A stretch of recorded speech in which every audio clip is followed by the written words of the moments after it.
আজ ২১ তারিখ অর্থাৎ ফলতা বিধানসভা কেন্দ্রের পুনর্নির্বাচন আজ, আর ইতিমধ্যেই কিন্তু মানুষজন তারা ভিড় জমাতে শুরু করেছেন। আপনারা জানেন চরম নাটকীয়তা এই ফলতা বিধানসভা রিপোলকে কেন্দ্র করে, তার কারণ ইতিমধ্যেই তৃণমূল কংগ্রেসের যিনি প্রার্থী জাহাঙ্গীর খান তিনি কিন্তু নিজে সরে দাঁড়িয়েছেন ভোট থেকে।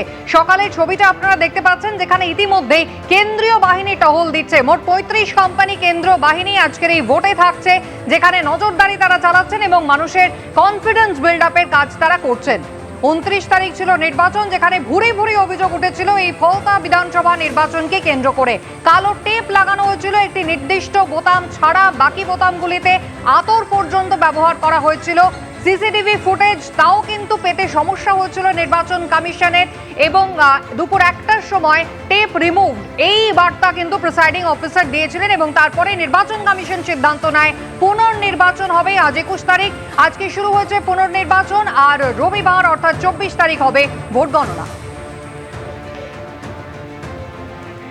হিন্দোল দেই আমাদের প্রতিনিধি সরাসরি আমাদের সঙ্গে এই মুহূর্তে ফলতা থেকে রয়েছেন। হিন্দোল, আমি প্রথমেই জানতে চাইবো সাধারণ মানুষের মধ্যে এই পুনর্নির্বাচন নিয়ে কতটা উৎসাহ দেখতে পাচ্ছ, কারণ সবে মাত্র দিনের শুরু, ভোট কেন্দ্রের বাইরের ছবিটা দেখুন।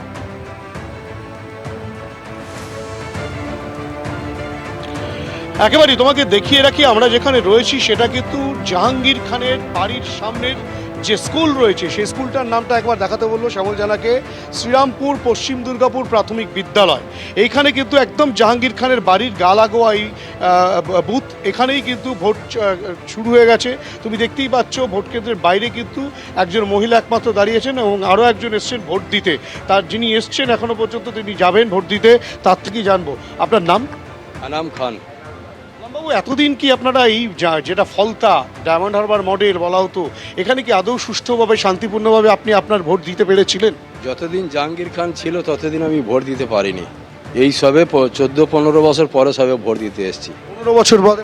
15 বছর পরে ভোট দিতে এসেছি। দিতে পারতেন না কেন জাহাঙ্গীর খান থাকাকালীন? জাহাঙ্গীর খানের গুন্ডা বাহিনী আমাকে রাস্তায় আটকে দিত, আসতে দিত না, বাড়ি থেকে বার হতে দিত না। ভোট আপনি কোনোদিন দিতে? আমার ভোট আমি কোনোদিন দিতে পারিনি। 15 বছর পরে সবে আজকের আসছি ভোট দেওয়ার জন্য। এতে খুশি আপনি? এতে আমি খুব খুশি, খুব খুশি। হচ্ছে যে গতবারের ভোটটাতেও দেখা গিয়েছিল যে কোথাও আতর লাগিয়ে দেওয়া হয়েছে, কোথাও সিসিটিভি ক্যামেরার ফুটেজ নেই। ক্ষেত্রে কি মনে করছেন আজকের ভোটটা কি সেটা হবে না? আজকের সেই ভোটটা হবে না। এর আগে যে ভোটটা হয়ে গেছে স্কুলে ক্যামেরা লাগিয়ে দিয়েছিল, আমরা কিসে ভোট দিচ্ছি সেটা বাইরে মোবাইল থেকে তারা ফলো করছে। আমি কিসে ভোট দিচ্ছি তারা সেখানে বুঝতে পারছে আমি কিসে ভোট দিচ্ছি। সুষ্ঠুভাবে ভোট যদি আমি অন্য কোনো জায়গায় ভোট দিতাম আমাকে বাইরে গেলে মাত্র। শান্তিপূর্ণ আজকের খুব শান্তি এবং আমি খুব খুশি হলাম ভোট দিতে এসে। সুতরাং এটাই বোঝা যাচ্ছে যে ভোটাররা বলছেন কেউ 15 বছর ভোট দিতে পারেননি, এবং এখানে কেন্দ্রীয় বাহিনী জওয়ান পুলিশ তারা কিন্তু রয়েছে। তারা একেবারে শ্রীরামপুর গ্রামে তারা কিন্তু ঠিক এভাবেই টহলদারি চালাচ্ছেন, ভোটারদেরকে আশ্বস্ত করছেন। কেননা যেভাবে একজন ভোটার বললেন যে 15 বছর তিনি ভোট দিতে পারেননি, জাহাঙ্গীর খান এবং তার দলবল তার বাহিনী কিন্তু কোনো রকমভাবেই ভোট দিতে দেয়নি, সেই বিষয়টা বলা হচ্ছে।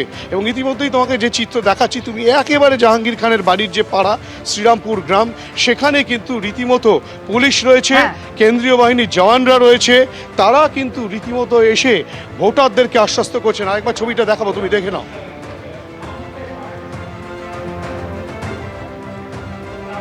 আমরা সেন্ট্রাল বাহিনী নিয়ে আছি, কোনো অসুবিধা নেই। ঠিক আছে, সামনে যান, সামনে আসুন।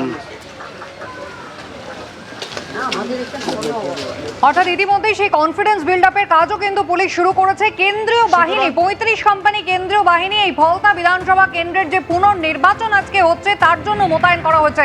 আমি আবারও একবার হিন্দোলের সঙ্গে কথা বলবো। হিন্দোল, কেন্দ্রীয় বাহিনী এখন ঠিক কোথায় তাদেরকে দেখা যাচ্ছে? এই কনফিডেন্স বিল্ড আপের কাজ আমরা দেখলাম, একজন মহিলার সঙ্গে পুলিশ আধিকারিক তিনি কথা বললেন।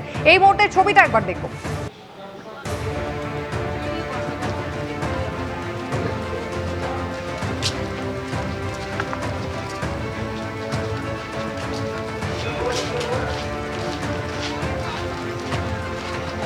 ঠিক এভাবেই দেখো, তুমি দেখতে পাচ্ছ কেন্দ্রীয় বাহিনীর জওয়ানদেরকে সঙ্গে নিয়ে। হিন্দোল, শোনা যাচ্ছে, বলো।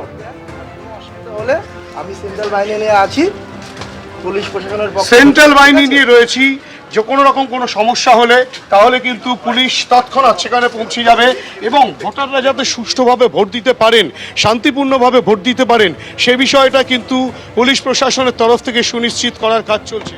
এবং তোমাকে বলে রাখি, ইতিমধ্যেই শ্রীরামপুর গ্রাম যেখানে পা রাখা রীতিমতো দায় হয়ে উঠেছিল এবং একজন ভোটার, এই গ্রামেরই ভোটার, তিনি বলছেন যে দীর্ঘ 15 বছর তিনি ভোট দিতে পারেননি। এবারে নির্বাচন কমিশন যে ব্যবস্থা করেছে তাতে তিনি খুশি। কোনো অসুবিধা হবে তো আমরা এরিয়া ঠিক আছে, কোনো অসুবিধা নেই, ঠিক আছে। যদি কোনো অসুবিধা হয় আমরা জানাবো, কোনো অসুবিধা হবে না। ঠিক আছে। এতদিন ভোট দিতে পারতেন সঠিকভাবে? ভোট দিতে পারতেন সুষ্ঠুভাবে? সুষ্ঠুভাবে কি আদৌ ভোট দিতে পারতেন? ভোট আমরা দিইনি, এই প্রথমবার ভোট দেবো আজের। মানে আপনাদের ভোট অন্য কেউ দিয়ে দিত? হ্যাঁ, না আমরা বাইরে থাকতাম এই জন্য দিইনি, অন্য কেউ দিতুক নি, আমরা বাইরে থাকতাম বলে এই জন্যে। এবারে কি সাহস পাচ্ছেন নির্বাচন কমিশন যেভাবে ব্যবস্থা করেছে? নির্বাচন কমিশনের যে ব্যবস্থাপনায় আপনারা কিছুটা ভয়মুক্ত হয়েছে? ওসব কিছু আমি বলা যাবে না, আমি বললে অসুবিধা আছে ওসব মিডিয়াতে। সুতরাং এখনো পর্যন্ত কিন্তু একটা আপনার নাম হ্যাঁ, নাম বাদ বলে। নামও বলতে ভয় পাচ্ছেন অনেকে, কেননা যেভাবে আতঙ্কের পরিবেশ সৃষ্টি হয়েছিল সেই আতঙ্কের পরিবেশ থেকে খানিকটা কিন্তু মানুষজন বেরিয়ে আসার চেষ্টা করছেন ঠিকই। তারা বলছেন যে দীর্ঘদিন তারা কোনোদিনও ভোটই দেননি।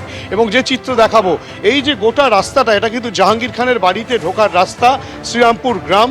এখানেই কিন্তু এই গ্রামেরই বাসিন্দারা, তারাই যেটা স্পষ্টত অভিযোগ করছেন যে তারা কোনো রকমভাবে কোনোদিনও ভোট দিতে পারতেন না। একজন ভোটার, যে কিছুক্ষণ আগেই যার সাথে কথা বললাম, তার যেটা স্পষ্ট বক্তব্য যে এই ভোট তিনি কিন্তু এর আগে দিতে পারেননি।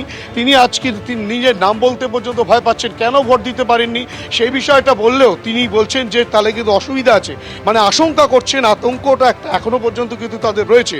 এই যে রাস্তা, সেই রাস্তার ওপরে বিভিন্ন জায়গায় জায়গায় এই পুলিশ যেমন জাহাঙ্গীর খানের বাড়ির গলিতে ঢুকে আশ্বস্ত করার কাজ চালাচ্ছে, তার পাশাপাশি বিভিন্ন জায়গায় ফলতা জুড়ে কেন্দ্রীয় বাহিনীর জওয়ান, পুলিশ, নির্বাচন কমিশনের আধিকারিকরা তারা কিন্তু মোতায়েন থাকছেন এবং নজরদারি চলছে যাতে কোনো রকমভাবে কোনো অশান্তি না তৈরি হয় সেই বিষয়টা সুনিশ্চিত করার জন্য এবং ভোটাররা যাতে শান্তিপূর্ণভাবে ভোট দিতে পারেন। একেবারে হিন্দল, ধন্যবাদ। এবিপি আনন্দ, এগিয়ে থাকে, এগিয়ে রাখে।